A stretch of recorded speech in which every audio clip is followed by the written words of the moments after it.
네, 오늘 살펴보실 하나님의 말씀은 고린도전서 11장 24절부터 25절입니다.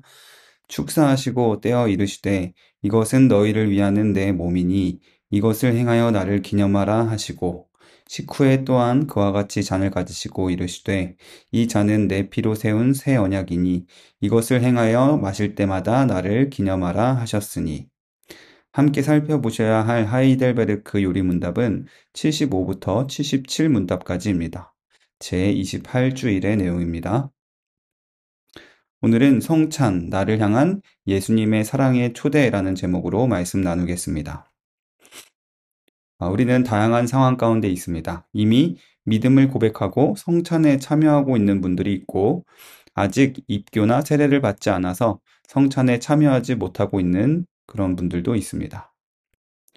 하지만 괜찮습니다. 오늘 이 말씀은 성찬에 참여하든 참여하지 못하든 우리 모두를 향한 예수 그리스도의 잊을 수 없는 사랑의 초대장과 같은 말씀이라고 볼 수 있습니다.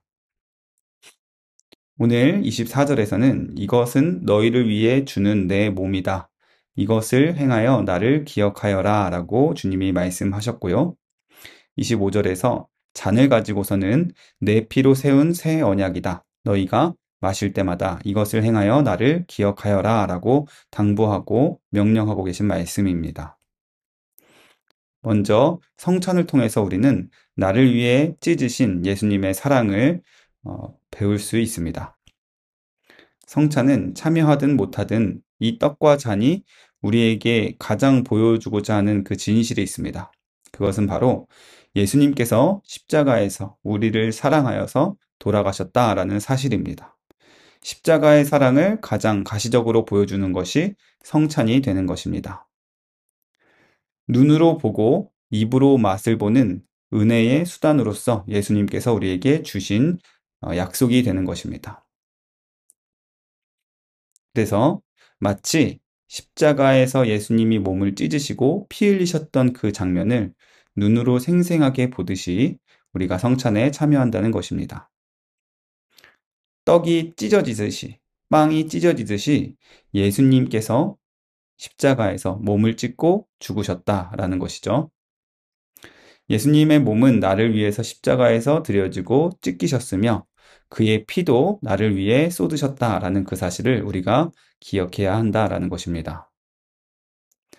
예수님의 죽음은 나의 죄를 대신 갚으시기 위한 대속의 제물로서의 죽음이었습니다. 그래서 예수님의 몸이 찢어질 때 마치 내 몸이 찢어지는 것 같고 예수님께서 피를 흘리실 때 나를 대신하여 흘리신 그 피가 나의 피가 몸에서 빠져나가는 것과 같은 그러한 대속의 희생을 생각해야만 한다라는 것입니다. 성찬에 참여하는 분들은 이 떡과 잔이 바로 나를 위한 것임을 기억하며 감격하며 참여해야만 합니다. 아직 참여하지 못하는 분들은 간절한 마음으로 그것을 영으로 바라보아야 한다라는 것입니다. 예수님의 십자가는 바로 나의 죄 때문이었으며 예수님께서는 나를 사랑하여서 나를 대신하여 찢기시고 피 흘리셨다라는 것을 믿음으로 고백하는 시간이 바로 성찬 시간이 되는 것입니다. 두 번째로는 우리가 영생에 이르도록 우리 영을 먹이시는 것이 바로 성찬입니다. 주님은 십자가에 달리셨던 그 몸과 흘리신 피로써 나의 영혼을 친히 영생에 이르도록 먹이시고 마실 것이다 라고 약속하셨습니다. 왜냐하면 주님은 우리 영혼의 목자이기 때문입니다. 주님은 우리의 영혼을 먹이시고 마시게 하는 목자십니다. 성찬에 참여하지 못하는 사람들도 예수님을 믿는 믿음으로 우리의 영원한 양식이 되신 주님을 의지하고 바라볼 때 영적인 은혜를 공급받게 될 수 있습니다. 두 번째로 우리는 성령으로 하나 된 연합에 대해서 성찬을 통해 살펴볼 수 있어야 합니다. 성찬은 개인을 넘어서 공동체 전체의 유익을 위한 것입니다. 두 가지 연합의 의미를 성찬 속에는 담고 있는데요. 첫 번째는 그리스도와의 깊은 연합입니다. 비록 예수님은 하늘에 계시고 우리는 땅에 있지만 성찬을 통해서 예수님의 살이 나의 살이 되고 예수님의 피가 나의 피가 되는 것 같은 완전한 하나됨을 생각할 수 있어야만 하는 것이죠. 그래서 예수님의 살 중에 살이요, 예수님의 뼈 중에 뼈가 바로 우리 자신이 되는 것입니다. 그래서 예수님과 완벽한 연합을 이룰 수 있는 시간이 바로 성찬 시간입니다. 또 두 번째로 우리 믿는 교인들과의 연합을 성찬을 통해서 이룰 수 있습니다. 성찬의 중요한 특징은 바로 서로 나눔에 있습니다. 서로 빵을 찢어서 나눠 먹고 서로 잔을 나눠서 함께 마신다라는 이 교제의 의미가 성찬에 들어 있습니다. 고린도전서 10장 17절 말씀입니다. 떡이 하나요? 많은 우리가 한 몸이니 이는 우리가 다 한 떡에 참여함이라. 아멘. 성찬은 이처럼 교회 공동체의 본질이 무엇인지를 가시적으로 보여주는 것입니다. 우리가 떡과 잔을 나눌 때 우리는 그리스도와 연합할 뿐 아니라 우리가 한 몸이신 그리스도의 몸을 같이 나눠 먹는다. 우리가 한 피인 예수 그리스도의 보혈을 같이 나눠 마신다라는 것을 통해서 그리스도 안에서 우리가 한 몸이라는 것을 확인할 수 있는 시간이 바로 성찬이 되는 것입니다. 그러므로 성찬 시간은 우리가 더욱더 서로 사랑해야 하는 피를 나눈, 살을 나눈 가족이다라는 사실을 잘 보여주는 시간이 됩니다. 성찬에 참여하는 자들은 이 연합을 감사하면서 또 아직 참여하지 못하는 자들은 연합을 위하여 기도하고 한 몸으로서 서로 아끼고 사랑해야만 한다라는 것입니다. 이러한 성찬은 주님이 오실 때까지 복음을 전하는 기능도 가지고 있습니다. 성찬을 행해야 하는 가장 근본적인 이유는 주님께서 명령하셨기 때문입니다. 그런데 주님께서 언제까지 이 일을 해야 된다라고 명령을 하셨냐면 바로 주님이 다시 오시는 날까지 성찬을 행하여 나를 기념하라 라고 명령하셨습니다. 그래서 11장 26절 말씀입니다.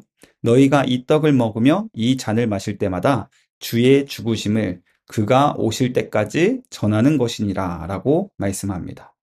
성찬을 통해서 예수님께서 우리를 위하여 대신 죽으셨다라는 사실을 전하는 것이다 라고 이야기를 합니다. 그러므로 주님이 다시 오실 때까지 우리는 성찬을 열심히 하면서 주님의 죽으심을 전해야 한다라는 사명이 있는 것입니다. 성찬에 참여하는 것 자체가 우리를 위한 주님의 죽으심을 전하는 일이 됩니다.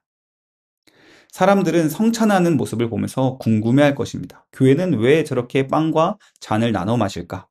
왜 함께 먹고 함께 마시는 거지? 라는 궁금증을 갖게 마련이 될 텐데요.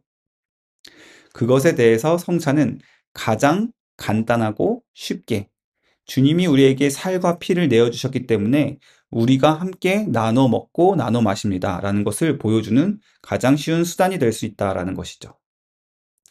그래서 성찬에 참여하는 것만으로도 다른 믿지 않는 교회 바깥에 있는 사람들에게 예수님의 죽으심과 사랑을 전할 수 있는 복음 전파의 수단이 된다라는 것입니다.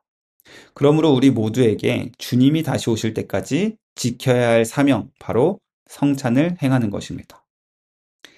때를 얻을 때마다 자주 성찬을 시행하려고 노력해야만 합니다. 성찬은 그러므로 번거로운 의식이 아니라 우리를 향한 주님의 사랑이 담겨 있는 중요한 사명이라는 것을 깨닫고 소중히 여길 수 있는 저와 여러분이 되기를 바랍니다. 각자의 자리에서 성찬에 참여하는 분들은 그 사랑을 감사함으로 받으며 성찬에 아직 참여하지 못하는 분들은 그 사랑을 간절히 사모하며 믿음의 고백을 준비하는 시간으로 삼아야만 하겠습니다.